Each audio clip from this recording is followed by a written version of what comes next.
من الشیطان الرجیم بسم اللہ الرحمن الرحیم الحمدللہ رب العالمین وصلی اللہ علی محمد وآلہ الطیبین الطاہرین المعصومین ولعنت الدائم علی اعدائہم اجمعین من الآن الی قیام یوم الدین۔ اگرچہ آپ کی جو کلاسز چل رہی ہیں وہ ذاکری کی چل رہی ہیں، لیکن ٹاپک میرا جو دیا گیا ہے وہ فقہ ہے، فقہ عاشورہ۔ فقہ عاشورہ میں کیا کیا کچھ آ سکتا ہے وہ ایک لسٹ انہوں نے مجھے بھجوائی ہے کہ یہ سوالات ہیں اور ان کے آپ جوابات دے دیں، تو وہ سب ملائیں گی تو بن جائے گی فقہ عاشورہ، درست۔ بہرحال کچھ چیزیں ایسی ہیں کہ جب انسان ممبر پہ جاتا ہے تو جو سامنے آپ کے بیٹھے ہوئے لوگ ہوتے ہیں تو اس میں تو ہر طرح کے لوگ ہوتے ہیں، ہر ذہن رکھنے والے، ہر سوچ رکھنے والے۔ کسی کے ذہن میں کچھ بھی سوال آ سکتا ہے تو پوچھ سکتے ہیں۔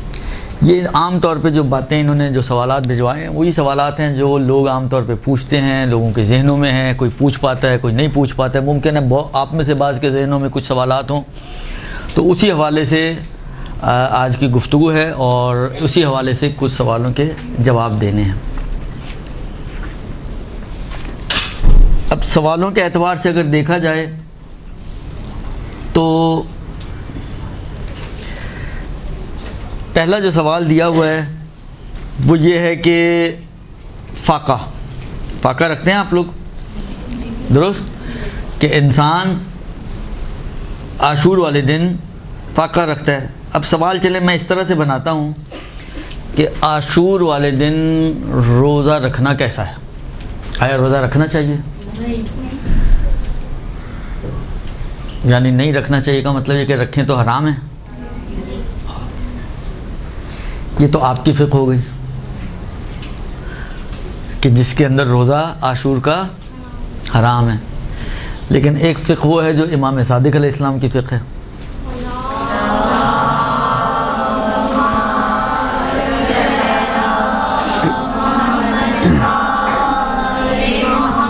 وہ اس مسئلے میں بالکل نقطہ مقابل ہے آپ لوگوں کی فقہ۔ دیکھیں، کچھ چیزیں ایسی ہوتی ہیں جو ہم بچپن سے سنتے آ رہے ہوتے ہیں، دیکھتے آ رہے ہوتے ہیں، ہے نا۔ ایک عالمہ یا ایک ذاکرہ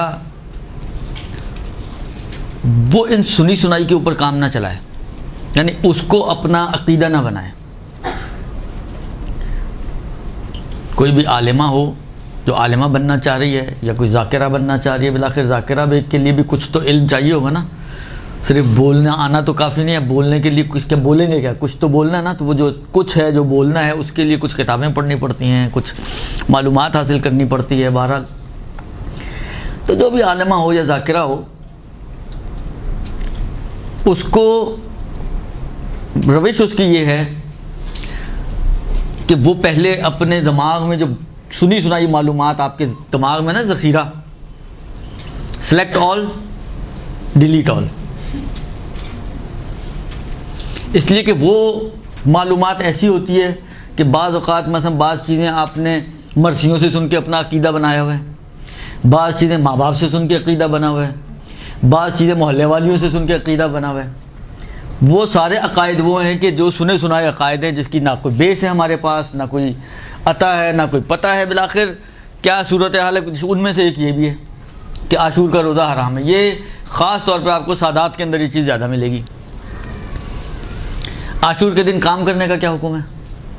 جاب پہ جانا، کمانا، اس کے بارے میں آپ کی کیا رائے ہے؟ آپ فقہات کی؟ جھاڑو لگانا، گھر کی صفائی ستھرائی کرنا، اپنے آپ کو نہانا دھونا وغیرہ، یہ ساری چیزیں بالآخر اس کے بارے میں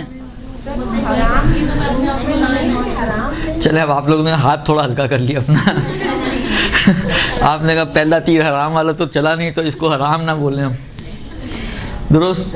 حرام نہیں ہے، لیکن کیونکہ یہ ائمہ تحریر کی جو حدیث ہے اس میں ان کا یہ ہے کہ جیسے مفاقی میں جیسے اگر ہم دیکھتے ہیں تو اس میں یہ کہ ترک کرنے کا حکم ہے کہ آپ ترک کرتے ہیں۔ دیکھیں، ترک کرنے کا حکم ہے سے کیا سمجھ میں آتا ہے؟ ترک کرنا چاہیے یعنی کریں تو گناہ ہوگا کوئی، یا نہیں گناہ کوئی نہیں ہے؟ جب گناہ کوئی نہیں ہے تو پھر کر بھی سکتے ہیں، پر جب گناہ نہیں ہے ہیں حالانکہ جو کر رہا ہے اس کا دل چاہ رہا ہوگا تو کر رہا ہے نا.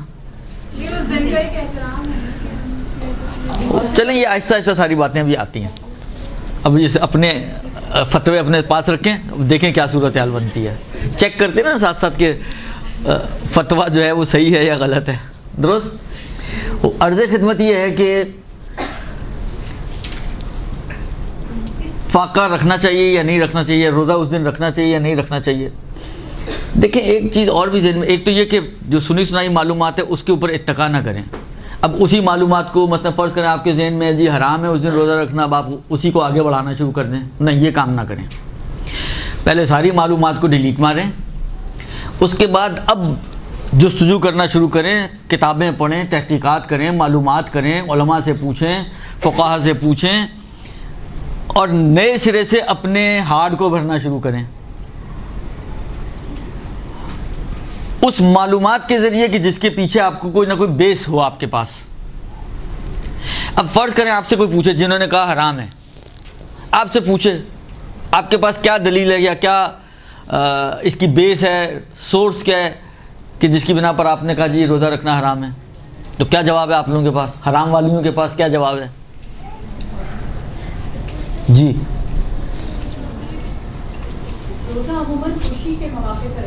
لا حول ولا قوت الا باللہ. مثلا رمضان میں کون سی خوشی ہوتی ہے؟ اتنی شدید گرمی میں اللہ میں کہتا ہے روزے رکھو, دل تو چاہ رہا ہوتا ہے کہ نہ رکھیں, اور آپ مجبوری میں رکھ رہے ہوتے ہیں اس لیے کہ خدا نے کہا ہوتا ہے. تو کون سی خوشی ہے یہ؟ جی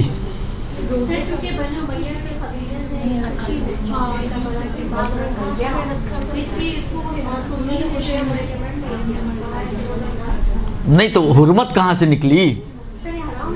نہیں, میں تو حرام والیوں سے پوچھوں, آپ سے تو میں پوچھ ہی نہیں رہا. اگر آپ حرام نہیں مانتی ہیں تو جنہوں نے حرام کہا تھا میں ان سے میرا سوال ہے کہ ان کے پاس اس حرمت کی کیا بیس ہے؟ کوئی بیس نہیں ہے, اللہ ان کے یہی بچپن سے سنتے آئے ہیں, گھر والوں سے, اماں سے, ابا سے, سب سے یہی سنا ہے, یہی بیس ہے. تو یہ کوئی معلومات نہیں ہوئی, نہ اس کے اوپر آپ کسی کے ساتھ بحث کر سکتے ہیں, نہ کسی کو قانع کر سکتے ہیں. معلومات ہمیشہ وہ ہوتی ہے کہ جس کے پیچھے آپ کے پاس کوئی ٹھوس دلیل ہو, کوئی بیس ہو آپ کے پاس. درست. اب یہی سوال کہ ہاں جی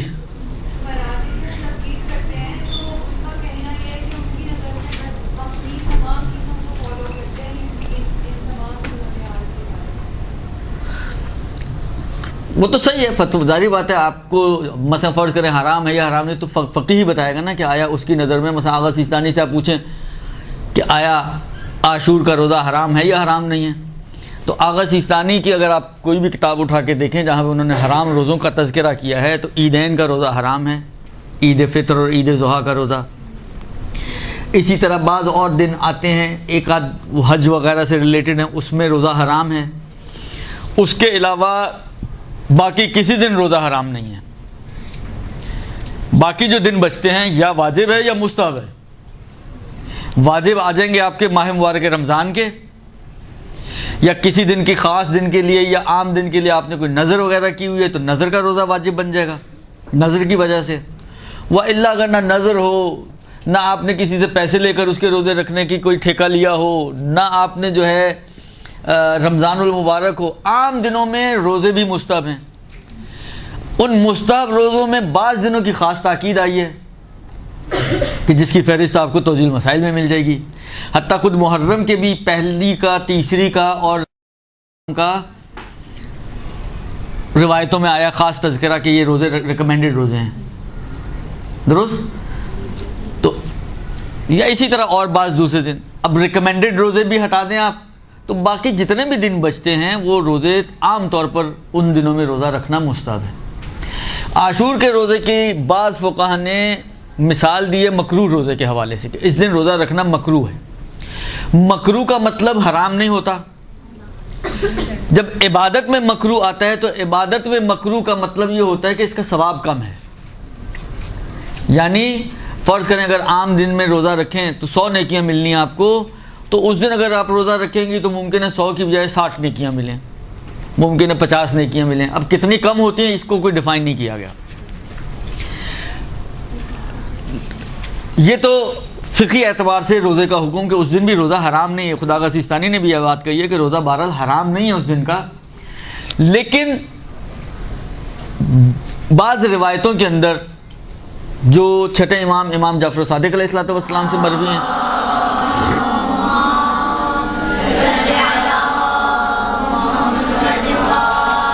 ایک روایت ہے کہ ایک راوی امام کی خدمت میں پہنچتا ہے, امام کو محزون دیکھا, اس نے کہا کیا بات ہے مولا, میرے ماں باپ آپ پہ قربان یا میری جان آپ پہ قربان, آپ کچھ مغموم میں نظر آ رہے ہیں. تو مولا نے کہا کہ تمہیں نہیں معلوم آج کیا دن ہے؟ آج عاشور کا دن ہے. آج وہ دن تھا جس دن حسین ابن علی کو شہید کیا گیا, ان کے اوپر وہ مصیبتیں آئیں کہ جو آپ سنتے وغیرہ ہیں. پھر کچھ آداب بیان کیے. پھر اس نے ایک سوال کیا کہ مولا اس دن روزہ رکھنے کے بارے میں کیا حکم ہے؟ تو امام نے کہا کہ اس دن جس طرح روزے میں ہوتا ہے نا, رات سے ہی آپ نے نیت کی ہوئی ہوتی ہے کہ یار کل روزہ رکھنا ہے, تو ایسا کام نہ کریں, رات سے قصد نہ رکھیں روزہ رکھنے کا. یعنی یوں سمجھیں کہ بغیر قصد کے روزہ رکھیں, روزہ نہ یعنی بغیر قصد کے پانی اور کھانے کو چھوڑ دیں.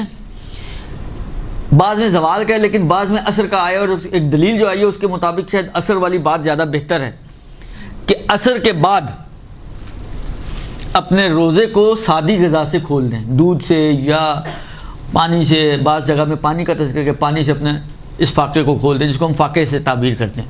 روایت میں فاقے کا لفظ تو نہیں آیا, روایت میں اس نے پوچھا روزہ رکھو, امام نے کہا رات سے قصد نہ کرو, اور عصر کے بعد ایک گھونٹ پانی یا دودھ یا ہلکی پھلکی غذا سے اپنے روزے کو, یعنی جو اپنے روزہ رکھا ہوا ہے روزہ ٹائپ کی چیز جس کو ہم فاقہ بولتے ہیں, اس کو کھول لو.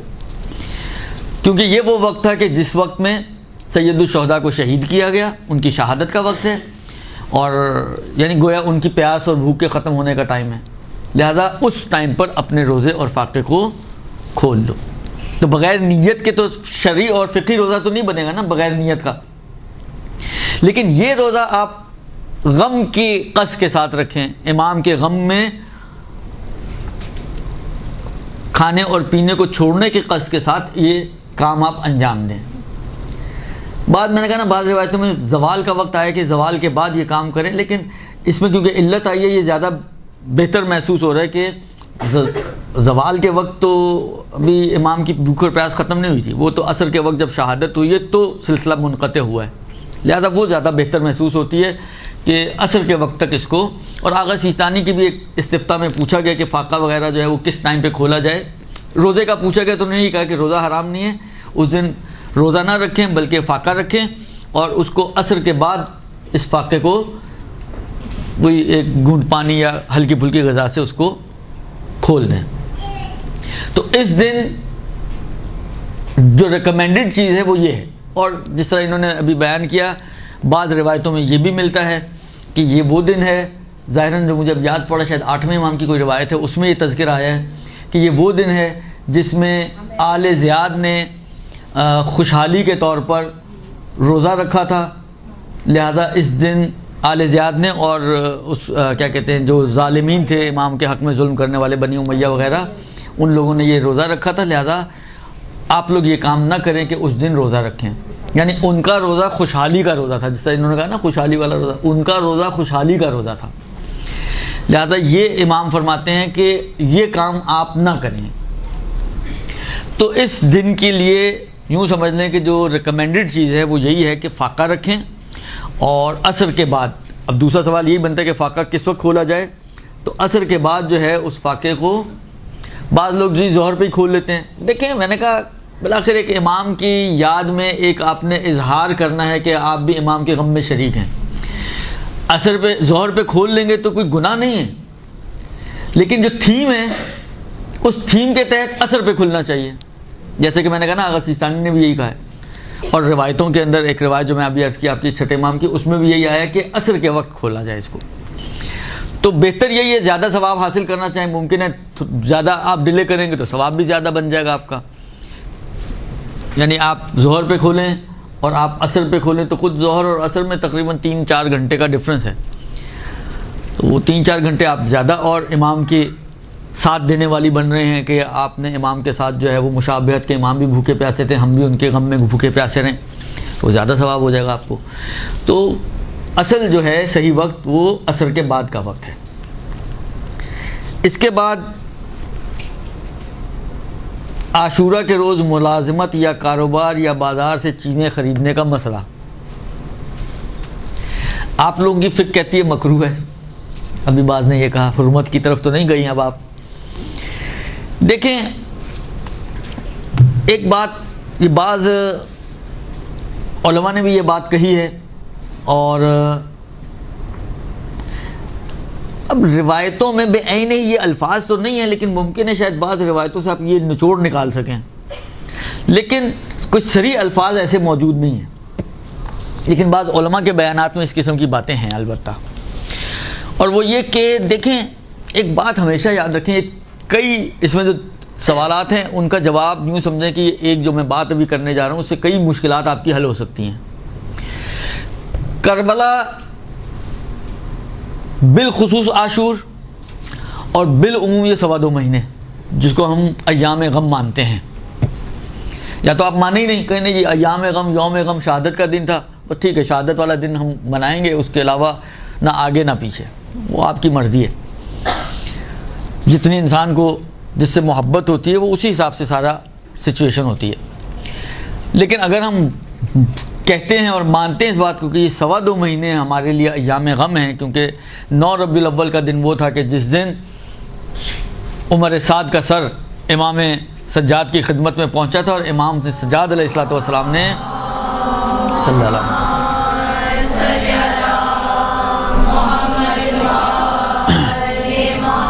اپنے گھر والوں کو یہ کہا تھا کہ آج تم لوگ سوگ کو بڑھا دو، تو 2.25 مہینے بنتے ہیں۔ تو اگر یہ 2.25 مہینے ہم ایام غم مناتے ہیں تو دیکھیں پھر آپ چھوٹی چھوٹی چیزوں پہ جی یہ کر سکتے ہیں وہ کر سکتے ہیں، مثلا کسی سہیلی کی سالگرہ اس میں جا سکتے ہیں، کسی کلیگ کی شادی ہے اس میں جا سکتے ہیں، کسی نے عقیقہ رکھا ہے اس میں جا سکتے ہیں۔ آخر یہ ساری چیزیں، یہ سوالات کیوں ہیں؟ یہ سوالات ہونے چاہیے آپ کے خیال میں؟ یعنی فرض کریں اگر کسی کے باپ کا جنازہ پڑا ہوا ہو یا باپ کے غم میں نڈھال ہو، اور اسی وقت کسی کی پڑوسی کی شادی ہو، تو وہ پوچھے گا کسی فقیر سے کہ بھائی آغائی سیستانی یہ بتا دیں میں نے جانا ہے اس کی شادی میں جا سکتا ہوں نہیں؟ اصل ذہن میں بھی نہیں باتیں آتی۔ ہاں جن کو اپنے باپ سے کوئی سروکار نہیں، کوئی عشق نہیں، کوئی محبت نہیں، کوئی لگاؤ نہیں، کوئی انسیت نہیں، وہ چلا جائے تو چلا بھی جائے۔ تو اس بات کو ہمیشہ یاد رکھیں، کربلا واجبات کی حد تک یا محرمات، بہت ساری چیزیں نہ واجب بنتی ہیں نہ حرام بنتی ہیں، بہت ساری چیزیں ہیں نہ واجب ہیں نہ حرام ہیں،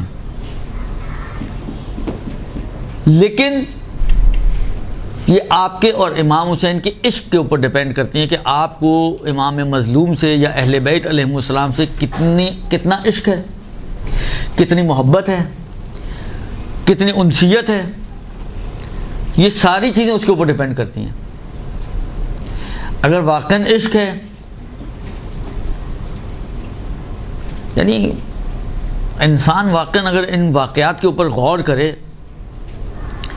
تو مظالم کم نہیں ہیں کربلا کے، نہ خود عاشور کے دن کے کم ہیں اور نہ اس کے بعد کے ایام کے کم ہیں۔ یعنی واقعاً آپ ذرا سوچیں، بعض کتابوں میں ایک واقعہ ملتا ہے کہ ایک ذاکر مجلس پڑھ رہا تھا، ایک آغا وہاں تشریف فرما تھے، اس نے جب فضائل پڑھ کے مصائب کی طرف گیا، یوں سمجھیں ابھی اس نے ٹرن ہی لیا ہے مصائب کی طرف، اور پہلا جملہ کہا یا ابتدا ہی کی تھی، اور ابتدا میں ایک جملہ کہا کہ لما دخلت زینب علی ابن زیاد، تو وہ چیخیں مار کے رونے لگے، دھاڑے مار کے رونے لگے، اور کہتے ہیں بس کر دے ذاکر کو کہتے ہیں بس کر دے، تو بہت مصائب پڑھ دی، اور وہ حیران پریشان کہتے ہیں آغا ابھی تو شروع کیا میں نے، مثلا پہلا جملہ ہے۔ کہا اس سے بڑھ کر اور کیا مصیبت ہو سکتی ہے کہ زینب جیسی خاتون اس ابن زیاد جیسے ملعون شخص کے دربار میں داخل ہو جائے، اور اس سے بڑھ کر اور کیا مصیبت پڑے گا۔ اب وہی والی بات ہے نہیں، درک کرنے کی بات ہے کہ انسان درک کر پائے کہ واقعاً کوئی مصیبت کی بات ہے، واقعاً اتنی بڑی مصیبت ہے۔ حقیقتاً اتنی بڑی مصیبت ہے. آپ زینب کو تصور تو کریں, ہے کون سی ہستی, زینب کا مقام و مرتبہ کیا ہے. یہ وہ خاتون ہے جو معصوم گودوں میں پل بڑھ رہی ہے.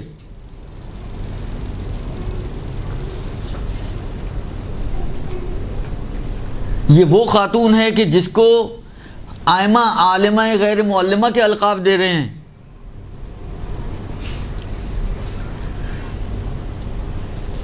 وہ خاتون, وہ علی اور فاطمہ کی بیٹی ہے, کوئی چھوٹی بات نہیں ہے. عصمت کی آغوش میں پلنے بڑھنے والی بچی ہے یہ. وہ خاتون ایک ایسے شخص کے دربار میں داخل کی جائے کہ جو ظالم, جابر, شرابی, کبابی, پتہ نہیں کیا کیا کچھ, اور وہ بھی بھرے دربار میں. یہ خود ظلم کی انتہا ہے. تو کہنے کا مقصد یہ ہے کہ انسان, بہت سی چیزیں آپ کے عشق کے اوپر ڈپینڈ کرتی ہیں کہ آپ کو اہل بیت علیہم السلام سے, بالخصوص سید الشہداء اور ان کی آل سے کتنا عشق تھا یا کتنا عشق ہے. یہ ساری عشق کی باتیں ہیں. عشق ہے تو انسان پھر ان چیزوں کی طرف سوچتا بھی نہیں ہے, ان چیزوں کی طرف جاتا بھی نہیں ہے. کتنا ہی قریبی کیوں نہ ہو, کتنا ہی قریبی کیوں نہ ہو, وہ کبھی بھی نہیں اس کی طرف جائے گا.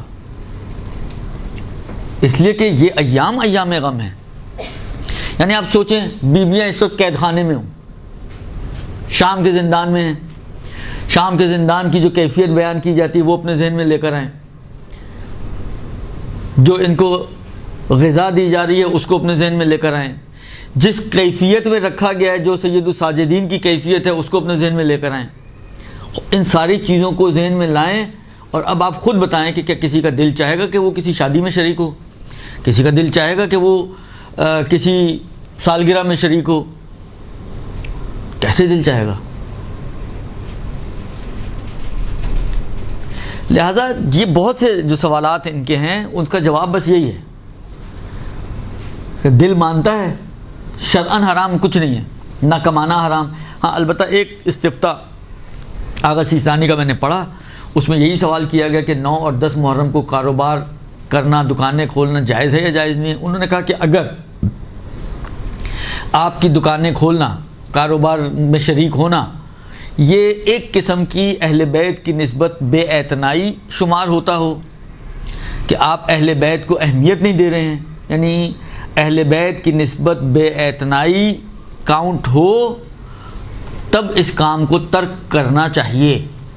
پھر یہ کام نہ کریں, پھر دکانیں نہ کھولیں. لیکن اگر فرض کریں یہ بے اعتنائی شمار نہیں ہوتا, تو اس کا مطلب ہے کہ پھر کھول سکتے ہیں.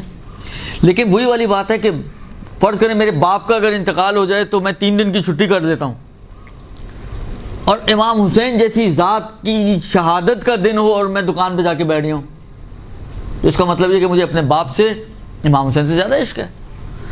میرے باپ کی محبت میرے دل میں میرے امام حسین کی نسبت زیادہ ہے, آل رسول کی نسبت زیادہ ہے.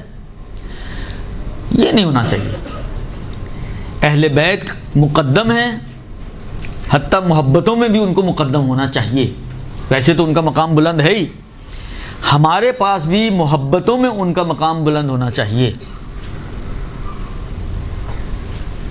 لہذا جس کام کو آپ سمجھتی ہیں کہ یہ اس محبت کے ساتھ سازگار نہیں ہے, منافات رکھتا ہے, ٹکراؤ رکھتا ہے, اس کام کو نہ کریں.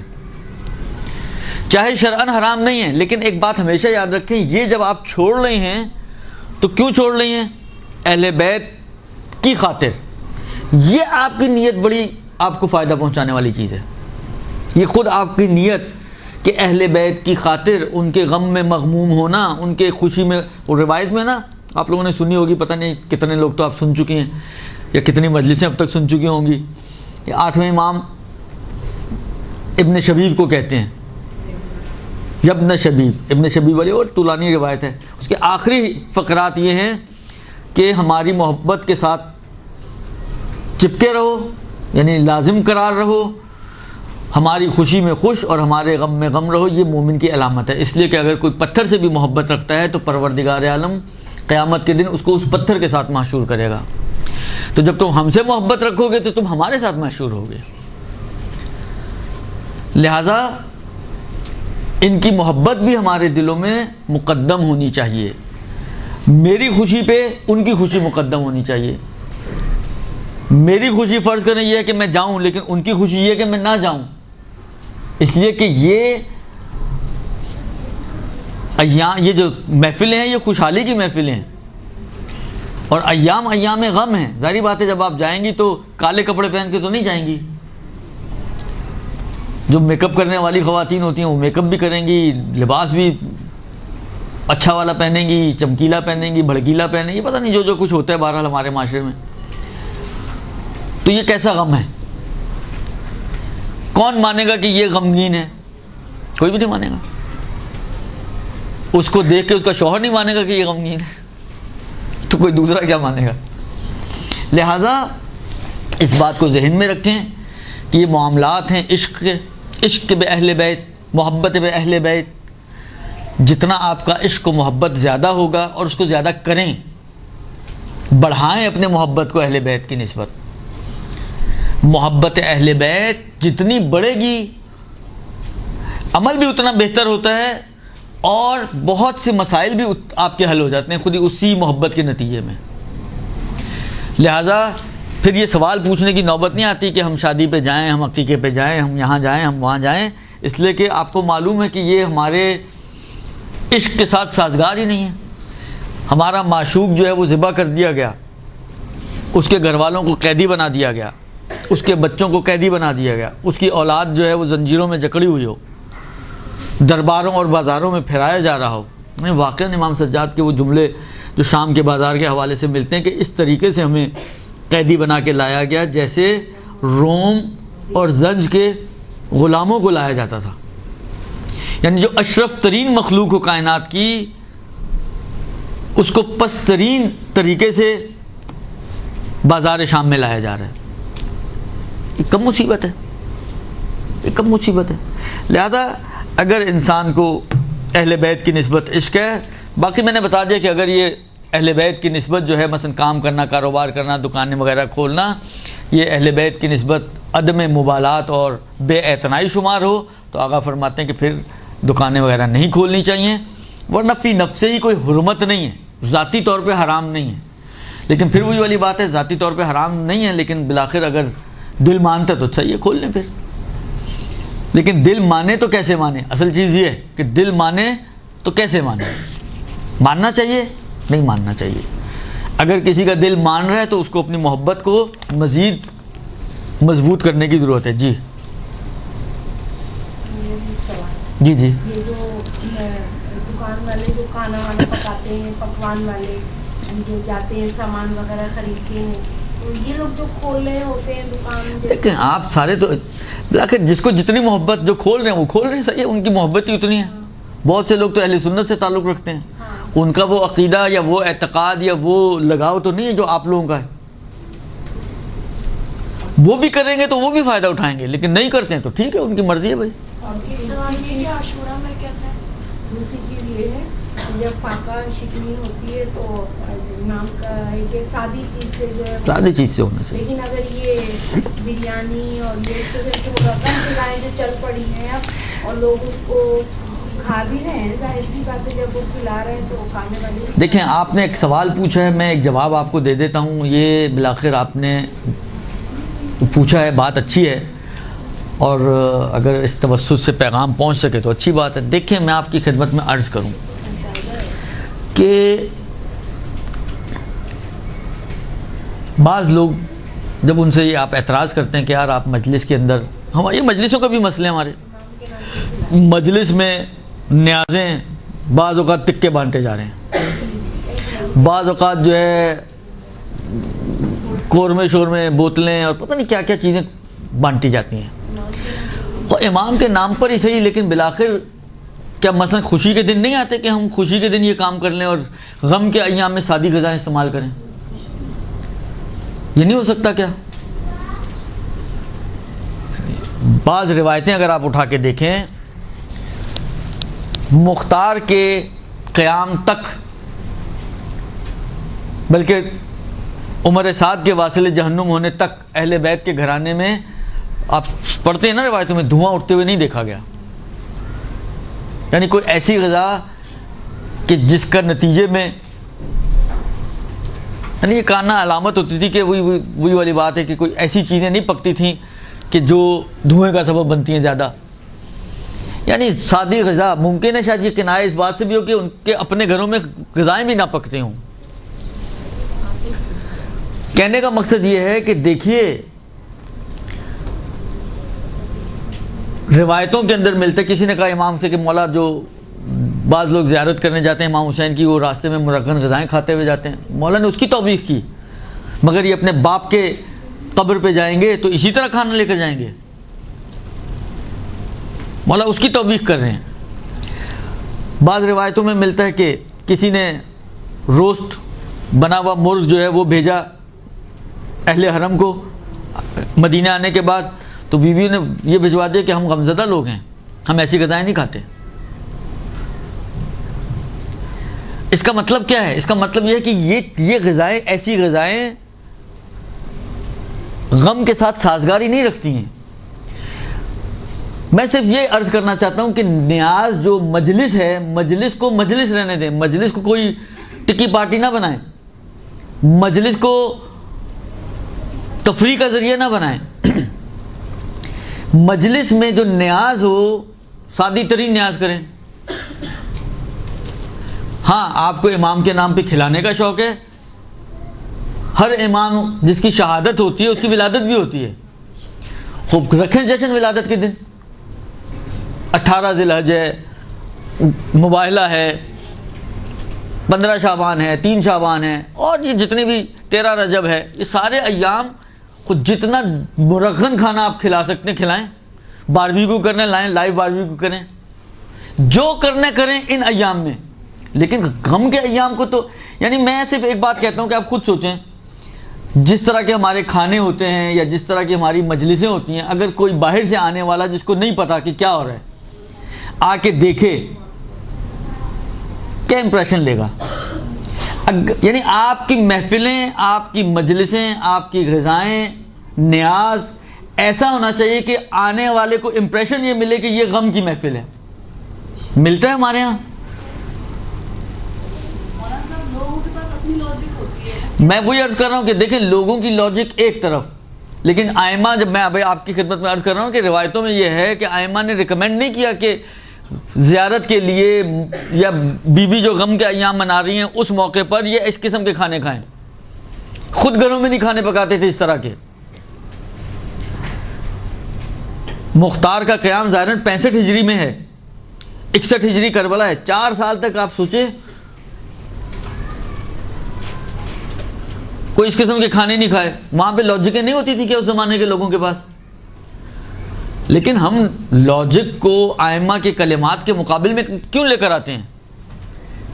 جب آئمہ نہیں چاہتے کہ اس قسم کا کوئی کام ہو کہ غم یعنی مجلس یا نیاز وغیرہ جو ہے وہ اس قسم کی ہو، یا مثلا آپ زیارت پہ جائیں تو اس قسم کے کھانے کھائیں.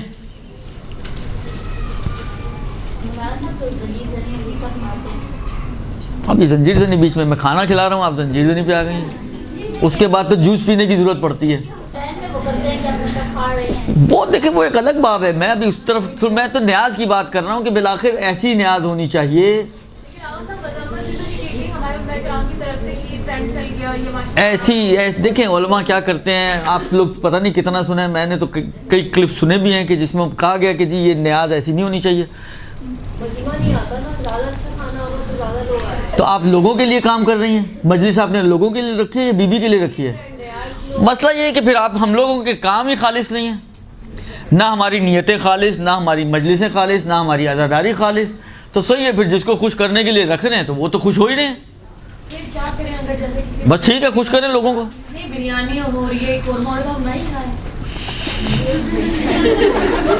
رکھیں دل پہ پتھر. بہرحال میں میرے کو جو کہنا تھا وہ میں نے کہہ دیا. اب کیا ہو رہا ہے کیا نہیں ہو رہا مجھے اس وقت اس سے کوئی سروکار نہیں ہے. نیاز سادی ہونی چاہیے. جشن کے ایام میں آپ دل کھول کر پیسہ خرچ کریں مولا کے نام پر. جو بہترین سے بہترین نیاز کر سکتے ہیں وہ کریں. میرا اپنا ذاتی ویو یہ ہے کہ نیاز جو ہے وہ سادی ہونی چاہیے. اب فرض کریں ممکن ہے آپ کہیں کہ دیکھیں بعض چیزیں ایسی ہو جاتی ہیں کہ معاشرے کے ٹرینڈ کے حساب سے اس کی وہ جو شدت ہوتی ہے وہ ختم ہو جاتی ہے. مثلا ممکن ہے حلیم کی شدت ہمارے یہاں اتنی نہ ہو کہ حلیم کو کوئی بہت ہی مرغن غذا مانا جاتا ہو یا بہت ہی کوئی ہائی فائی ٹائپ کی چیز مانی جاتی ہو. وہ شاید ممکن ہے ایک نارمل غذا کے طور پر استعمال ہوتی ہو.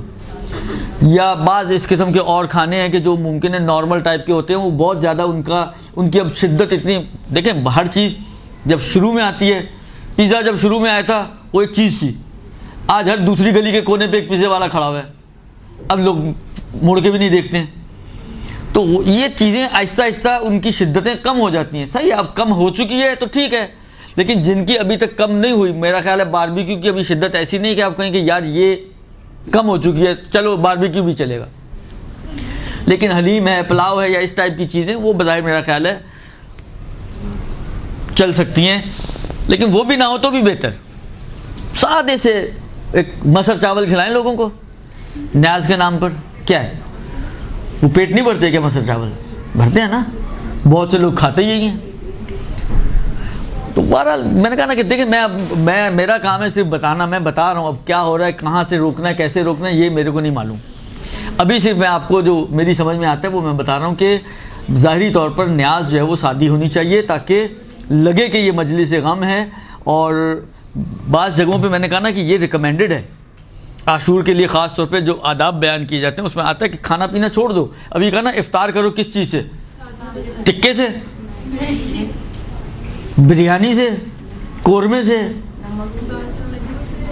امام نے کہا یا پانی سے یا دودھ وغیرہ ٹائپ کی کوئی سادی سی غذا استعمال کرو. اب آپ امام کی لاجک کے سامنے جو ہے آپ عوام کی لاجک لے کر آئیں تو ہم امام کی سنیں یا عوام کی سنیں؟ وہ آپ کی مرضی ہے, جس کی سننا چاہیں سن لیں آپ.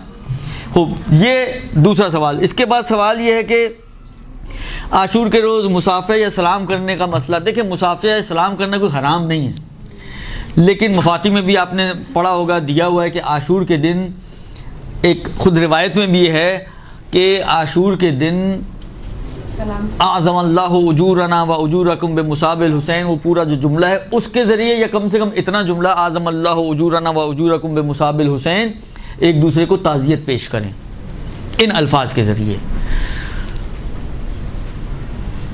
یعنی اگر کوئی سلام آ کے کر بھی دیتا ہے تو کوئی گناہ نہیں ہے کہ آپ اس کو ٹوکیں, ہوئے تم سلام کیوں کر رہے ہو, کیا ہو گیا, کوئی آسمان ٹوٹ گیا, کوئی زمین نیچے آ گئی, کوئی کیا ہوا, کچھ نہیں ہوتا ہے. جواب نہ دینا یہ گناہ ہے, یہ گناہ ہے. اس کا سلام کرنا گناہ نہیں تھا, خلاف آداب تھا. عاشور کے آداب میں یہ نہیں ہے کہ سلام کریں, عاشور کے آداب میں ہے کہ تعزیت پیش کریں. درست. حالانکہ اگر کسی نے سلام کر ہی دیا ہے تو اس نے کوئی حرام کام تو نہیں کیا, لیکن ہم جواب نہ دے کے حرام کر رہے ہوتے ہیں. لہذا جواب بھی دیں اور ساتھ تعزیت بھی پیش کر دیں. اس نے نہیں پیش کی, آپ پیش کر دیں اس کو تعزیت. کوئی قسم تو نہیں ہے کہ آنے والا ہی کرے, آپ اس کو تعزیت پیش کریں, وہ آپ کو تعزیت پیش کریں. لہذا اس اعتبار سے کہ سلام نہ کرنا یعنی کرنا کوئی حرام کام نہیں ہے, لیکن جو عاشور کے دن کی ریکمنڈیشنز ہیں اس کے اعتبار سے یہ ہے کہ انسان جو ہے عاشور کے دن کیا کہتے ہیں تعزیت پیش کرے انہی جملوں کے ساتھ کہ جو آپ مفاتی میں دیکھ چکے ہیں. بلکہ میں دیکھوں اگر مجھے روایت مل جائے تو میں آپ کی خدمت میں عرض کروں کہ روایت کے اندر یہ بات آئی ہے. ایک درود بھیجیں جب تک آپ.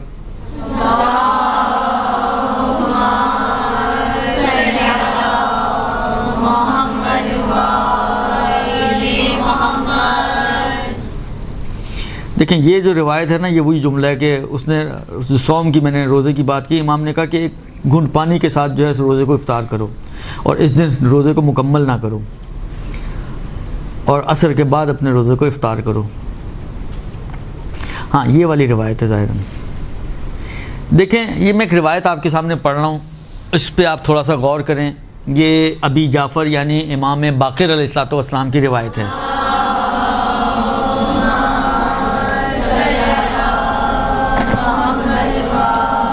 یہ روایت جو ہے یہ ظاہراً وسائل الشیعہ میں آئی ہے اور زیارت کے چیپٹر میں آئی ہے۔ زیارت کا بیان کرنے کے بعد امام علیہ السلام کے پہلے زیارت کرو امام کی، اور اس کے چاہے قریب سے چاہے بعید سے۔ آپ کو معلوم ہے کہ بعید سے بھی زیارت کرنے کے بارے میں حکم دیا گیا ہے، تمام ائمہ کی ہے، بالخصوص امام حسین کی، کہ چھت پر چلے جاؤ اور دائیں بائیں دیکھو، پھر آسمان کی طرف رخ کرو، اپنا چہرہ جو ہے وہ کربلا کی طرف کرو، اور السلام علیکہ یا ابا عبداللہ ورحمۃ اللہ وبرکاتہ، یہ سلام بھیجو تو تمہارا سلام امام تک پہنچتا ہے اور تمہیں اجر و ثواب، یعنی اس سلام کے اوپر بھی تمہیں ایک حج اور ایک عمرے کا ثواب عطا کیا جائے گا۔ تو یہ تو روایتوں میں ہے، تو امام نے کہا زیارت کرو چاہے قریب سے چاہے بعید سے۔ اس کے بعد پھر ثم لینتب بالحسین ویبکی ہے، امام حسین پر ندبہ کرو، گریہ کرو، ویأمر من فی دارہ ممن لا یتقیہ بالبکاء علیہ، اور اپنے گھر والوں کو بھی حکم دو کہ وہ بھی گریہ کریں۔ راوی سے امام بتا رہے ہیں، ویقیم فی دارہ المصیبہ باظہار الجزع علیہ، اپنے گھر میں مصیبت کا اظہار کرو اور امام حسین کے لیے بیتابی دکھا کر، اور ولیعظ بعضهم بعضا بمصابہم الحسین، وہی تعزیت پیش کریں بعض ایک دوسرے کو انہی جملوں کے ذریعے کہ جو بیان کیے۔ امام کہتے ہیں انا ضامن لہم اذا فعلوا ذلک علی اللہ عز وجل، میں ضمانت دیتا ہوں خدا پر اس اجر و ثواب کی کہ جو بیان کیا گیا ہے وہ کیا ہے، 1000 حج، بلکہ نہیں، ثواب 1000 حج، 2000 حج، 2000 عمرے اور 2000 غزوے جو رسول خدا کے ساتھ جہاد کیے ہوں ان کا اجر و ثواب ملے گا۔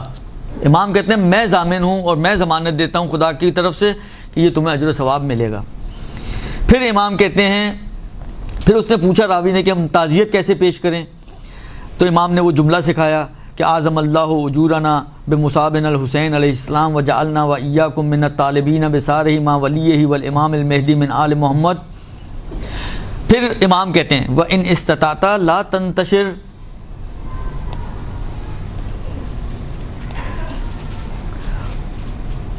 اگر استطاعت رکھو تو لا تنتشر یومک فی حاجت فافعل، اگر تم اس بات کی قدرت ہے تمہارے اندر کہ اس دن کو اپنی حاجتوں میں نہ لگاؤ تو یہ کام کرو، یعنی اس دن اپنی حاجتوں کو ترک کر دو، اپنی ضروریات کو ترک کر دو۔ فإنہ یوم نحس، یہ نحس دن ہے۔ لا تقضی فیہ حاجت المؤمن، اس دن میں حاجت مومن پوری نہیں ہوتی، اور اگر پوری ہو بھی جائے تو اس میں برکت نہیں ہوتی۔ آپ اپنی ضروریات کے پیچھے نکلے ہیں تو یا تو آپ کی ضرورت پوری نہیں ہوگی، اور اگر ہو بھی جائے تو اس میں برکت نہیں ہوگی۔ ولا یرا فیہ رشدن، اور اس میں نشو و نما نہیں ہوگا، کہتے ہیں پھلتی پھولتی نہیں ہے وہ آپ کی چیز۔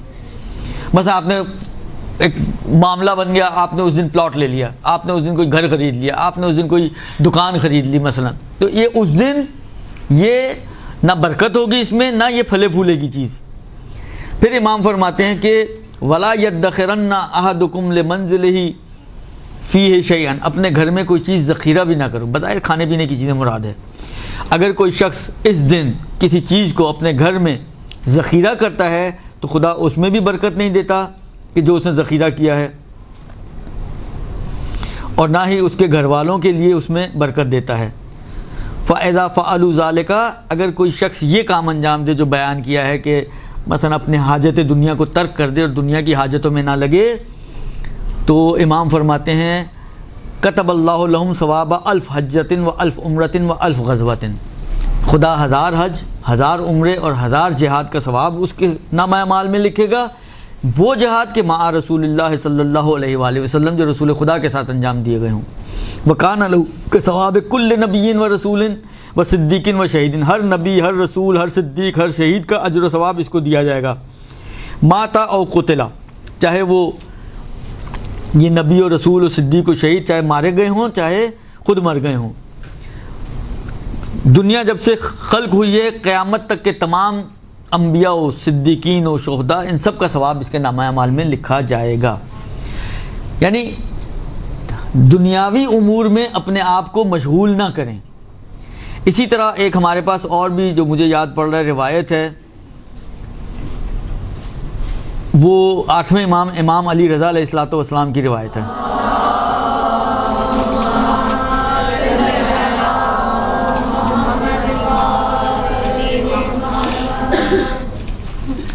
اس میں بھی امام علیہ السلام نے یہی بات کہی ہے کہ اس دن جو ہے دنیاوی امور میں اپنے آپ کو مشغول نہ کرو، دنیاوی کاموں کو چھوڑ دو اور دنیا کے کاموں میں اپنے آپ کو مشغول نہ کرو، بلکہ اپنا سارا ہم و غم اس دن عزاداری، امام حسین کے غم میں رونا، امام کی عزاداری کرنا، ماتم مجلس وغیرہ جو بھی ہمارے مصادیق ہیں عزاداری کے، ان میں اپنے وقت کو گزارو. پروردگار عالم دنیا اور آخرت میں تمہیں سرفراز کرے گا اور تمہیں پروردگار عالم نوازے گا. روایت کا جملہ یہ ہے، من ترک السعی حوائجہ یوم عاشورہ، جو عاشور کے دن اپنی حاجتوں کو ترک کر دے، اس کے لیے کوشش نہ کرے، قضى اللہ لہ حوائج الدنیا والآخرہ، خدا اس کی دنیا اور آخرت کی حاجتیں پوری کر دے گا. ومن کان یوم عاشورہ یوم مصیبتہ وحزنہ وبکائہ، اور عاشور کا دن جس کی مصیبت اور حزن اور رونے کا دن قرار دے گا تو پروردگار عالم یجعل اللہ یوم القیامت یوم فرحہ وسرورہ، قیامت کے دن اس کی خوشحالی کا اور اس کے سرور کا دن بنا دے گا. وقرت بنا فی الجنان عینہ، اور ہماری وجہ سے اس کی آنکھیں ٹھنڈی ہو جائیں گی جنت میں. ومن سمی یوم عاشورہ یوم برکات، جو یوم عاشور کو یوم برکت قرار دیتا ہے اور اپنے گھر میں کوئی کھانا ذخیرہ کرتا ہے تو پروردگار، وہی جملے جو بھی پڑھے، اس کو جو ہے برکت نہیں دیتا. یہ عجیب جملہ ہے، وحشر یوم القیامت مع یزید و عبید اللہ ابن زیاد و عمر ابن سعد لعنہم اللہ الی اسفل درک من النار، خدا ان کے ساتھ اس کو محشور کرے گا. جو عاشور کے دن اپنے گھر والوں کی فکر میں لگا ہوا ہے اور کھانے پینے جمع کر رہے ہے تو پروردگار عالم ان کو ان کے ساتھ محشور کرے گا اور جہنم میں ڈال دے گا. خلاصہ یہ کہ یہ روایتوں میں بھی موجود ہے، اور بالآخر وہی میں نے جو عرض کیا کہ انسان کا عشق کا بھی تقاضا یہ ہے کہ وہ بجائے اس کے کہ دنیاوی امور میں لگے، یہ وہ دن ہے کہ اس دن عزاداری میں اپنے وقت کو اور دن کو گزارے. لہذا عاشور کے دن کنگھی کرنا، نہانا دھونا، یہ سب اسی کے اندر آ جاتے ہیں.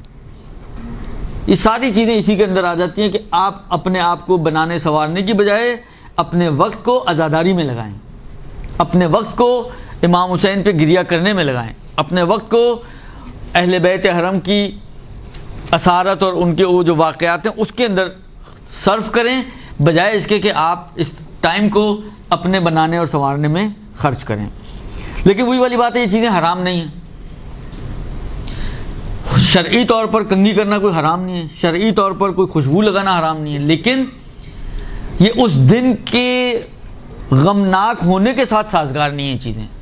کسی کے باپ کا جنازہ پڑا ہوا کیا وہ جاتا ہے میں جاؤ پہلے پرفیوم لگا کے آتا ہوں پھر جنازے پہ آ کے بیٹھوں گا؟ سر میرے والد کا عاشور کی صبح کے وقت انتقال ہوا تھا، فجر کے وقت، تو ہمارے گھر سے اس دن مردانہ جلوس بھی نکلتا ہے نشتر پال کی مجلس میں لگتی ہے، تو ہم میں سے کسی نے بھی اس بات کو توجہ ہی نہیں کیا کہ ان کا جنازہ وہاں رکھا ہوا. ہونا بھی یہی چاہیے نا کہ بالآخر وہی والی بات ہے، صحیح ہے وہ والد ہیں، لیکن بالآخر یہ وہ ہستیاں ہیں کہ جن کی وجہ سے کائنات چل رہی ہے، جو کائنات کی بقا کی ضامن ہیں، جو حجت الہی ہیں، جن کی اطاعت ہم پر فرض قرار دی گئی ہے، جو خلفائے حقیقی رسول خدا ہیں، جانشین رسول خدا ہیں. لہذا ان کو ہمیں ہر حال میں یہ ہمارے ہاں ایک بہرحال ایک اچھی چیز ہے کہ اگر کسی کا محرم وغیرہ میں انتقال، اب لوگ یہاں پہ بھی سوال کرتے ہیں، وہی والی بات ہے، یہ سوال نہیں ہے، خود آپ اپنے اندر جھانکیں تو آپ کو جواب مل جائے گا کہ آیا مثلا اپنے مرحومین کا چہلم کرنا چاہیے یا نہیں کرنا چاہیے، یا اپنے مرحومین کا سویم کرنا چاہیے یا نہیں کرنا چاہیے. اپنے اندر جھانکیں خود ہی جواب مل جائے گا. اپنے نفس کی طرف اس قسم کے جتنے بھی سوالات ہیں اس کے لیے ہائیلی ریکمینڈیشن یہی ہے کہ آپ اپنے نفس کی طرف رجوع کریں، آپ اپنے آپ سے سوال کریں کہ یہ ہمیں کرنا چاہیے، بجائے اس کے کہ فقیہ سے پوچھیں. لیکن میں نے کہا نا اس باب میں حرمت شاید ہی کسی چیز پر ہو، کہ حرام ہو، شاید ہی کوئی چیز ہو. باقی اب جب حرام نہیں ہے تو کر تو سکتے ہیں، اب کرنا چاہیے یا نہیں کرنا چاہیے اس کے لیے آپ اپنی طرف رجوع کریں، اپنے وجدان سے سوال کریں، اپنے نفس سے سوال کریں، اپنے آپ سے پوچھیں. لیکن پوچھنے سے پہلے اس بات کو ذہن میں رکھیں کہ آپ ایک عاشق حسین ہیں، اور عاشق حسین اپنے آپ سے ایک سوال کر رہے ہیں کہ ان ایام میں مثلا مجھے کیا کرنا چاہیے، کنگھی کرنی چاہیے عاشور کے دن یا نہیں کرنی چاہیے. دل مانتا تو کر لیں، نہیں مانتا تو چھوڑ دیں. مطلب یہ ذہن میں رکھیں کہ یہ جو چھوڑنا ہے آپ کا، جو اختیار تو ہے نا آپ کو، کریں کریں، نہ کریں نہ کریں، لیکن یہ جو نہ کرنے کو آپ چوز کریں اور کرتی ہیں تو یہ اس غم کی وجہ سے اور اس حزن کی وجہ سے اور اس محبت کی وجہ سے جو آپ کو اہل بیت کی نسبت ہے، یہ آپ اس کو ہلکا مت سمجھیے گا. یعنی جو بھی آپ اہل بیت کی محبت میں کوئی کام کرتے ہیں. مجھے ایک روایت یاد آ رہی ہے، ہے تو کافی طولانی، میں اس کا صرف ایک آخری حصہ آپ کی خدمت میں عرض کروں. ایک روایت ہے، ایک کتاب آپ لوگوں کے اردو میں موجود ہے، ترجمہ ہوئی ہے مناقب اہل بیت کے نام سے. یہ ایک عربی کتاب ہے القطرہ کے نام سے. القطرہ کا اردو ترجمہ ہوا ہے، 4 والیومز میں ہے، مناقب اہل بیت، جس میں اہل بیت علیہ السلام کی فضیلتیں بیان کی گئی ہیں، اور اچھی کتاب ہے. اس میں جناب زہرا کے شاید ٹاپک میں 5ویں امام کی ایک روایت ہے، جو راوی جابر ہیں. جابر نے امام سے سوال کیا کہ اپنی جدہ کی کوئی ایسی فضیلت بیان کریں کہ جس کو اگر ہم پڑھیں یا کسی کو سنائیں تو وہ خوشحال ہو جائے. تو اس میں ایک لمبی چوڑی ایک روایت ہے. اس کے آخر کا جملہ یہ ہے کہ جب جناب زہرا میدان محشر میں پہنچیں گی، اس کی کیا خصوصیت تھی، وہ سارا بیان کرنے کے بعد پھر جنت میں خدا کہے گا جنت میں چلے جاؤ. وہ جنت میں جاتے جاتے مڑ کے دیکھیں گی، پھر اپنے شیعوں کو لے کے جا رہی ہوں گی تو شیعہ مڑ کے دیکھیں گے. اس موقع پر ایک جملہ ملتا ہے کہ جب شیعہ مڑ کے پیچھے دیکھ رہے ہوں گے تو خدا ان شیعوں سے سوال کرے گا کہ تم کو جب جنت میں جانے کی اجازت مل گئی ہے جناب زہرا کے ساتھ، تو تم مڑ کے کیوں، اب کس چیز کا انتظار ہے تم لوگوں کو؟ تو وہ ایک جواب دیں گے. ان کے جواب میں پروردگار عالم یہ کہے گا، ان کا جواب یہی ہے کہ ہم یہ چاہتے ہیں کہ ہمارا مقام و منزلت پورے محشر کو پتہ چلے. تو اس میں وہ پروردگار عالم کہے گا کہ واپس پلٹو اور دیکھو کسی نے بھی تمہارے حق میں تمہیں کبھی کوئی ایک گھونٹ پانی پلایا ہو فاطمہ زہرا کی خاطر، ایک لقمہ کھانا کھلایا ہو فاطمہ زہرا کی وجہ سے، کوئی بھی نیکی تمہارے حق میں کی ہو اس بی بی کی خاطر، اس کو لے جاؤ اپنے ساتھ جنت میں. وہ ممکن ہے شیعہ نہ ہو، لیکن جو نیکی کر رہے ہیں وہ بی بی کی خاطر کر رہے ہیں. تو آپ کی نیکی کا جو محور ہے وہ اہل بیت ہونی چاہیے.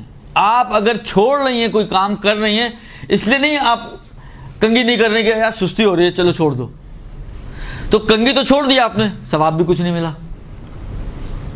لیکن اگر آپ یہ چھوڑتے ہیں اس وجہ سے کہ آج غم کا دن ہے، میں کیوں اپنے آپ کو سنواروں، یہ ایک اجر و ثواب والی چیز ہے.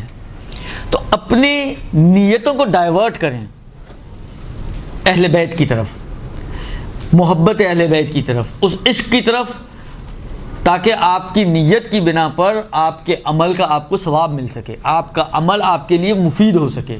وَإِلَّا ممکن ہے وہی کام آپ کر رہی ہوں لیکن وجہ کچھ اور بن گئی تو نکل گیا آپ کے ہاتھ سے اجر و ثواب. لیکن اگر اس کو آپ ڈائیورٹ کرتی ہیں اس لیے کہ امام حسین کے غم کے ایام ہیں، اس وجہ سے میں یہ کہا عاشور کا دن ہے میں اس لیے مثلا منہ نہیں دھو رہی ہوں، عاشور کا دن ہے میں اس لیے مثلا کنگھی نہیں کر رہی ہوں، عاشور کا دن ہے میں اس لیے مثلا لباس کو چینج نہیں کر رہی ہوں، خوشبو نہیں لگا رہی ہوں. جیسے ہی آپ نے اس کو ڈائیورٹ کیا اہل بیت کی نسبت امام حسین کی طرف، آپ کا یہی عمل اجر و ثواب کا سبب بن جائے گا. لہذا یہ اپنے آپ سے سوال کریں کہ مجھے کیا کرنا چاہیے اور کیا نہیں کرنا چاہیے. اب ایک سوال یہ ہے کہ عاشور کے کون کون سے اعمال مشروعیت رکھتے ہیں. مشروعیت رکھنے کا مطلب یہ ہے کہ شریعت نے ان کو کہا ہے کہ یہ کام کرو. دیکھیں، یا تو ہم پہلے ایک لسٹ لے کر بیٹھیں اعمال کی، درست، اور پھر ایک ایک کو چیک کریں. میں ایک قانون آپ کو بتا دیتا ہوں، لسٹ لینے کی ضرورت نہیں ہے، پریشان ہونے کی ضرورت نہیں ہے. اس قانون کے تحت آپ عمل کر لیں، انشاءاللہ العزیز بعض روایتوں کے اعتبار سے آپ کو آپ کا اجر و ثواب مل جائے گا۔ منتفی والی بات ہے، یہ عمل آپ کا اسی نیت سے ہونا چاہیے کہ مثلا فرض کریں کوئی روایت آپ کو ملتی ہے، جیسا ابھی میں نے آپ کے سامنے پڑھا، مثلا افطار کرو تو سادی غذا سے کرو، آپ نے سادی غذا سے افطار کیا صرف اس روایت کی وجہ سے، اور اس میں اجر و ثواب بھی بتایا کہ اتنا اجر و ثواب امام کہتے ہیں میں ضامن ہوں، درست؟ حالانکہ آپ نے ان آداب کا خیال رکھا اس روایت کی وجہ سے، اس اجر و ثواب کو حاصل کرنے کے لیے یا اہل بیت کی محبت میں، تو یہ خود بخود آٹومیٹکلی آپ کو ثواب مل جائے گا۔ روایت کا جملہ یہ ہے کہ چاہے یہ غلط روایت بھی ہو تب بھی آپ کو ثواب مل جائے گا اگر آپ نے ثواب کی خاطر یہ کام انجام دیا ہے، روایت کا جملہ یہ ہے۔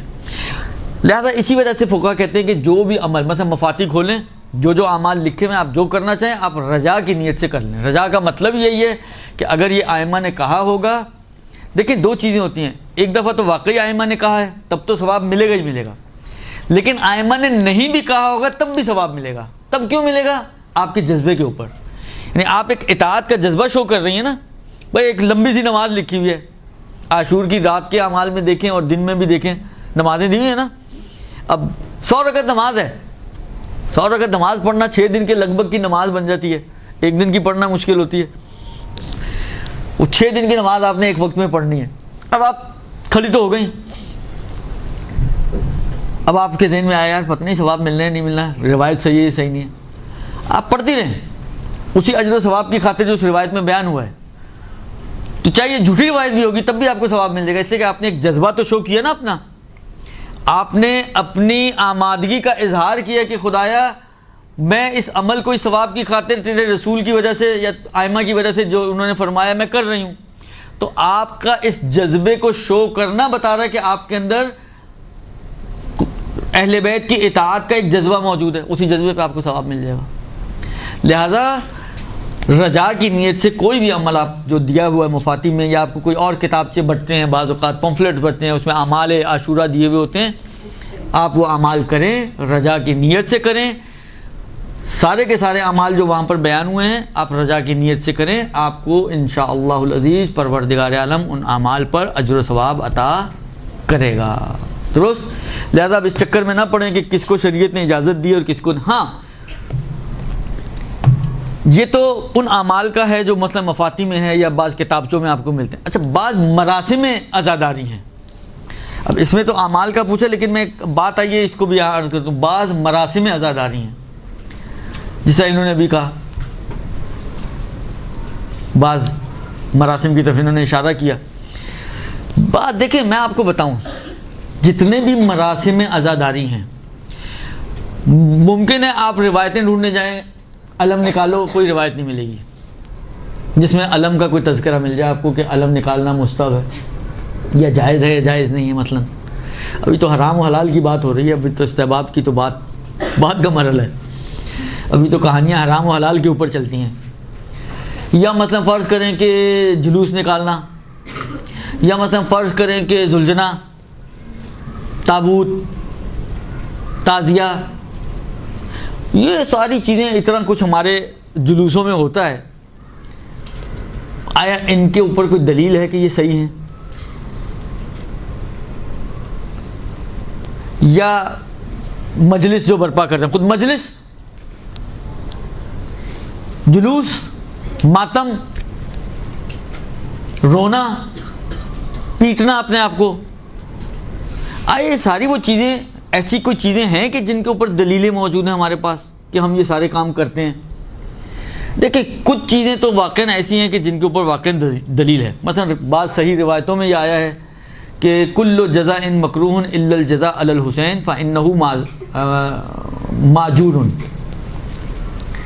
کہ ہر نالہ و فریاد جو ہے وہ مکروہ ہے کسی کے اوپر سوائے حسین کے اوپر نالہ و فریاد کرنا کہ اس کے اوپر اجر دیا جائے گا۔ لباس سیاہ پہننا، ایک منٹ ایک تو یہ روایت، تو اس سے مثلا گریہ کے بارے میں تو ایک بڑی تعداد ہے روایتوں کی جو گریہ کرنے کے اوپر اور عزاداری کرنے کے اوپر، یعنی آنسو بہانے کے اوپر اور آنسو یعنی رونے جیسی شکل بنانے کے اوپر اجر و ثواب کی بات کرتی ہے۔ تو یہ جو اس قسم کے اعمال ہیں، رونا، پیٹنا، اونچی آواز میں رونا، یہ سارے وہ اعمال ہیں کہ جن کے اوپر روایتیں موجود ہیں، دلیلیں موجود ہیں، تو ان میں تو کوئی مشکل نہیں ہے، یہ تو ثواب بھی ملے گا اور یہ آپ کی عزاداری کے مصادیق میں ہیں۔ اصل مسئلہ آتا ہے کہ علم، تابوت، ذوالجناح، یہ ساری چیزیں کہ جن کا کہیں روایتوں میں تذکرہ موجود نہیں ہے، روایتوں میں کوئی تذکرہ موجود نہیں ہے کہ آیا علم نکالے جائیں، ذوالجناح بنایا جائے، تابوت اٹھائے جائیں، تعزیے بنائے جائیں، وہ اس قسم کی چیزوں کا کوئی روایتوں میں تذکرہ موجود نہیں ہے۔ اب یہ کیسے جائز بنتے ہیں؟ تو اس قسم کی رسموں کے لیے جن کے اوپر ڈائریکٹ ہمارے پاس کوئی جواز کے اوپر دلیل نہ ہو، ڈائریکٹ دلیل نہ ہو، تو اس قسم کی جتنی بھی رسمیں ہیں اس کے لیے دو قانون ہیں۔ ان دو چیزوں کا خیال رکھیں، اگر یہ دو شرطیں اس پہ اپلیکیبل نہ ہو تو وہ ذاتی طور پہ جائز ہو جاتی ہے۔ پہلی شرط یہ ہے کہ وہ ذاتی طور پہ کوئی حرام کام نہ ہو، اور دوسری شرط یہ کہ وہ مذہب کی توہین کا سبب نہ بنے۔ کوئی ایسا کام جو توہین مذہب کا سبب بنے وہ عزاداری کی رسموں میں لانا جائز نہیں ہے، اور کوئی ایسی چیز جو ذاتی طور پر ہی حرام ہو اس کو عزاداری کی رسم میں لانا جائز نہیں ہے۔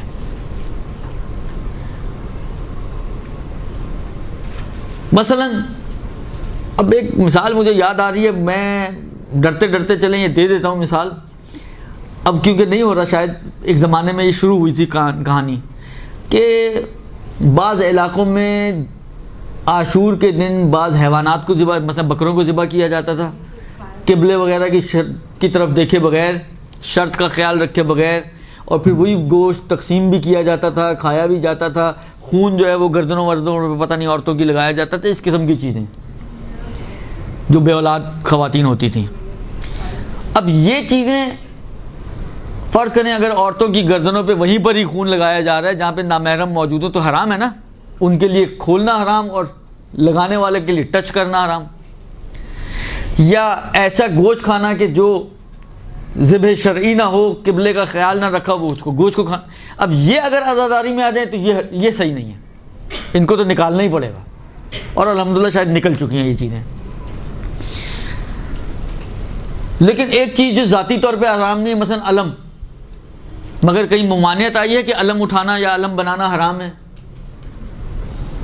اور علم بنانے سے کوئی توہین تشیع بھی نہیں ہو رہی، توہین کا سبب بھی نہیں بنتا مذہب کا، تو یہ آٹومیٹکلی پھر حلال ہو جائے گا، کیونکہ ہمارے پاس حلال ہونے پہ دلیل ہے، حرام ہونے کی کوئی وجہ نہیں ہے۔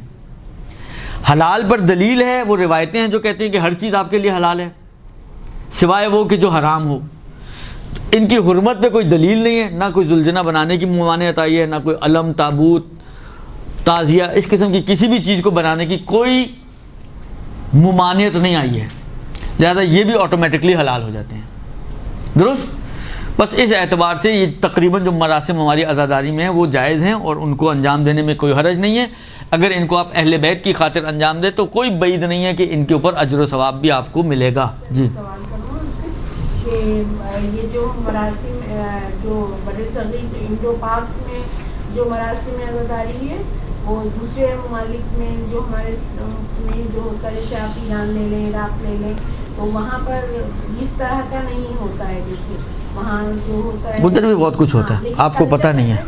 یہ کلچر کا بھی تو حصہ ہے، کلچر وہاں پہ بھی ہیں اس قسم کے کلچر، وہی کلچر۔ جی ہاں جی ہاں، ایسا نہیں کہ صرف آپ کے انڈو پاک میں کلچر ہے، وہاں پر بھی مہندی اٹھتی ہے، آپ کو پتہ ہے، وہاں پر بھی ذوالجناح بعض علاقوں میں بنائے جاتے ہیں، وہاں پر بھی تابوت اور علم وغیرہ، یہ ہر سال جو ہے امام کاظم کی شہادت پہ تابوت نہیں اٹھتا مگر امام کاظم کا، وہاں پہ بھی یہ ساری چیزیں موجود ہیں۔ جیسے یہاں علموں کی ایک اور شکلیں الگ الگ ہو سکتی ہیں، یہ ہو سکتا ہے کہ ان کے سٹائل الگ ہو، آپ کا سٹائل الگ ہو، مگر علم نام کی چیز وہاں پہ بھی موجود ہیں۔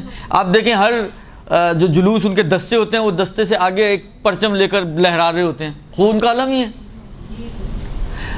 وہاں پر بھی یہ چیزیں موجود ہیں۔ آپ خدا سب کو انشاءاللہ عاشور دکھائے کربلا کا، آپ دیکھیں گے وہاں پر ذوالجناح، علم، قمازنی، زنجیر، سب کچھ وہاں پہ ہو رہا ہے، مہندی وہاں پر نکلتی ہے۔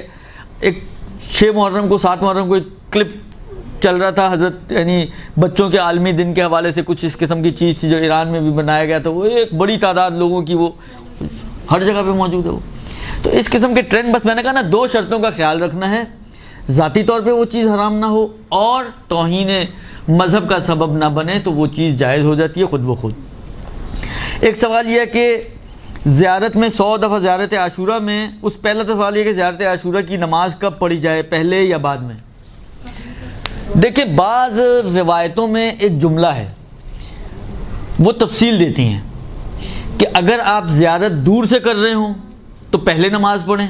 ایک روایت ہے جس میں امام سے پوچھا اس نے کہ میں تو نہیں پہنچ سکتا، امام نے کہا چھت پہ چڑھو، چھت پہ جاؤ، پہلے نماز پڑھو اور اس کے بعد زیارت کرو، اور قریب سے کرو، جب سامنے جا کے کرو تو نماز بعد میں پڑھو۔ یہ بعض روایتوں میں موجود ہے کہ نماز کو اس طریقے سے آپ تقسیم کریں کہ اگر بعید کی زیارت ہے تو پہلے نماز پھر زیارت، اور اگر قریب کی زیارت ہے تو پہلے زیارت پھر نماز۔ البتہ وہی والی بات ہے، رجا کی نیت سے اگر آپ زیارت پڑھنے کے بعد بھی یعنی بعید سے پڑھیں اور زیارت کے بعد بھی 2 رکعت نماز پڑھ لیں رجا کی نیت سے تو اس میں کوئی حرج نہیں ہے۔ یہ ایک۔ دوسرا زیارت عاشور سے متعلق سوال یہ ہے کہ 100 لعن اور 100 سلام، وہ اتنا لمبا کام لمبا ہو جاتا ہے، مشکل لگتا ہے انسان کو، تو بالآخر کوئی شارٹ کٹ ہے؟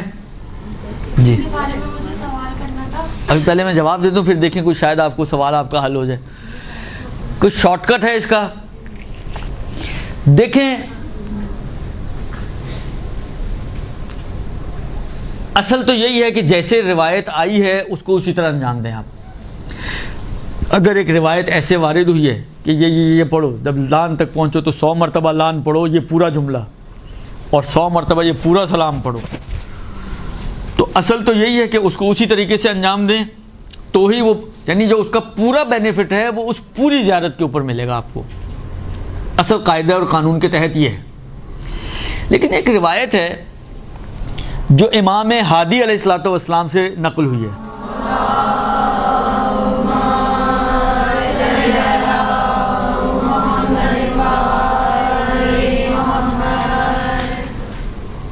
ایک آغا ہیں، آغا سید علی موحد ابتہی، انہوں نے ایک کتاب لکھی شفاء الصدور، اس کے حاشیے میں اس کے فٹ نوٹ پر انہوں نے ایک روایت نقل کی ہے۔ یہ شفاء الصدور فی شرح زیارت العاشور، یعنی زیارت عاشورہ کی شرح میں لکھی ہے یہ کتاب، اور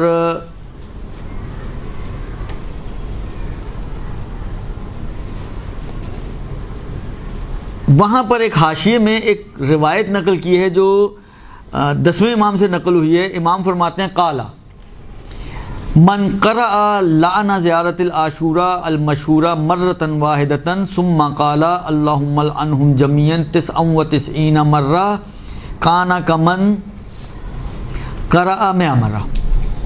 کہتے ہیں اگر کوئی شخص، یہ شارٹ کٹ ہے، اگر کوئی شخص زیارت عاشورہ کی قرأت کرے اور جب لعن پہ پہنچے تو 1 مرتبہ پورا لعن پڑھے اور 99 بار اللہم لعنہم جمیعا،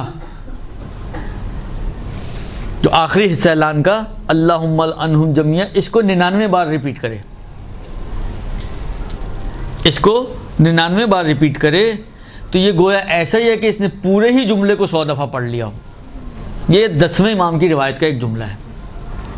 اسی طرح پھر امام کہتے ہیں کہ جو جب سلام پہ پہنچو تو 1 مرتبہ پورا سلام پڑھو، پھر کہو السلام علی الحسین و علی علی ابن الحسین و علی اولاد الحسین و علی اصحاب الحسین، اس جملے کو 99 مرتبہ پڑھو، تو گویا ایسا ہی کہ اس سلام کے پورے جملے کو تم نے 100 مرتبہ پڑھ لیا۔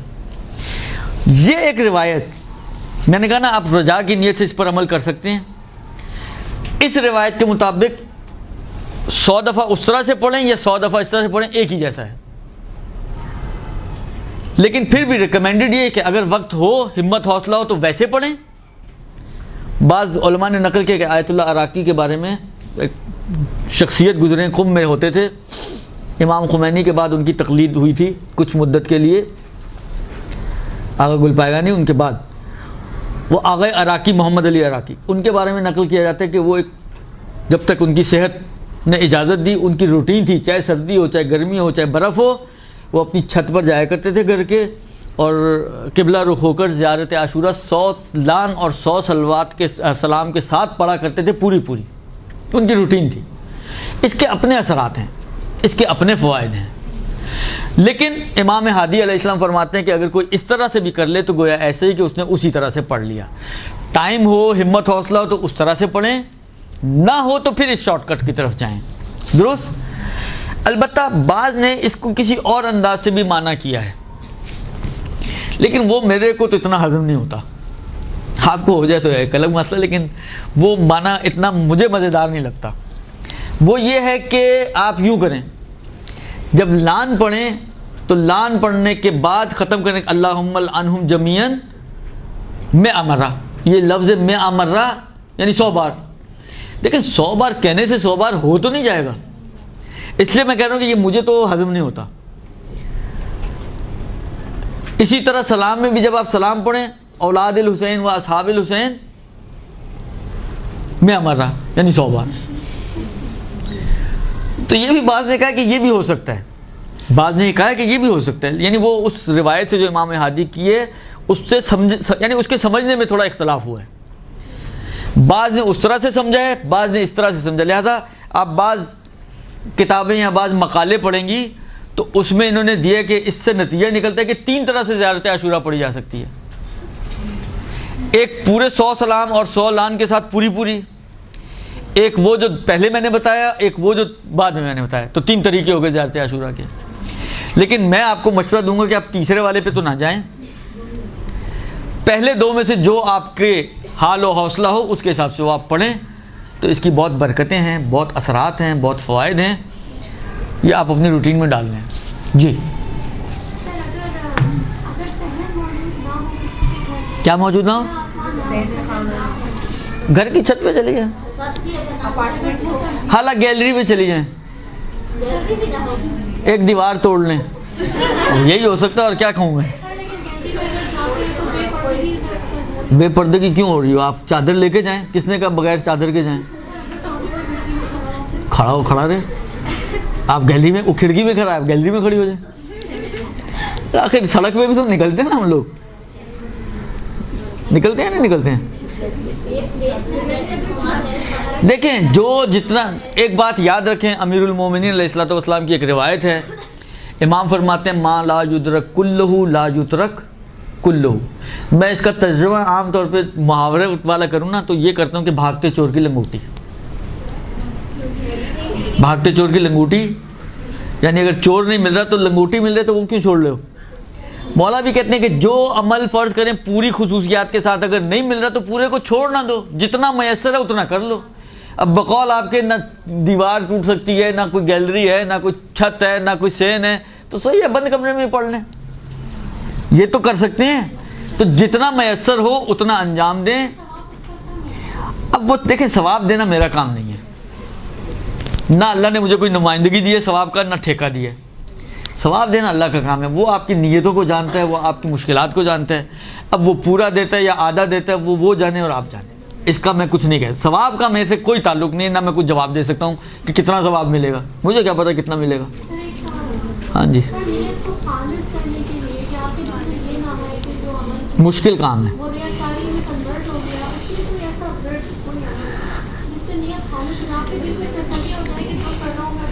علامہ طباطبائی کا نام سنا ہے؟ بعض نے ان کی طرف سے نقل کیا ہے, بعض نے سید بحر العلوم کا نقل کیا ہے.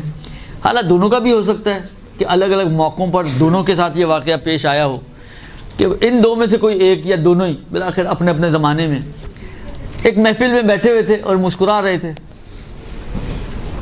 کسی نے پوچھا آقا آپ بالآخر کوئی بات ہو انسان مسکرائے تو سمجھ میں آیا, بیٹھے بیٹھے مسکرا رہے ہیں, خیریت کیا بات؟ وہ کہتے ہیں کہ 30 سال بعد آج مجھے, بعض میں 20 سال کا تذکرہ ہے, بعض میں 30 کا ہے, 30 سال بعد آج مجھے یہ اطمینان ہوا ہے کہ میرے عمل میں ریاکاری نہیں ہے. وہ 30 سال بعد کہتے ہیں مجھے اطمینان ہو رہا ہے علامہ طباطبائی جیسا آدمی, علامہ بحر العلوم جیسا شخص, تو میں اور آپ کس کھیت کی مولیاں ہیں. ہم کہیں کہ جی ہم اپنے عمل کو خالص, آپ جتنا بس یہ خیال رکھیں کہ جتنا آپ اپنی نیت کو خالص اپنے اعتبار سے بنا سکتی ہیں اتنا بنائیں. نہیں وجہ نہیں بتائیں. ٹھیک ہے جی. اس کے بعد جی ہاں تو پرچیاں آئی ہیں بھیا. حضرت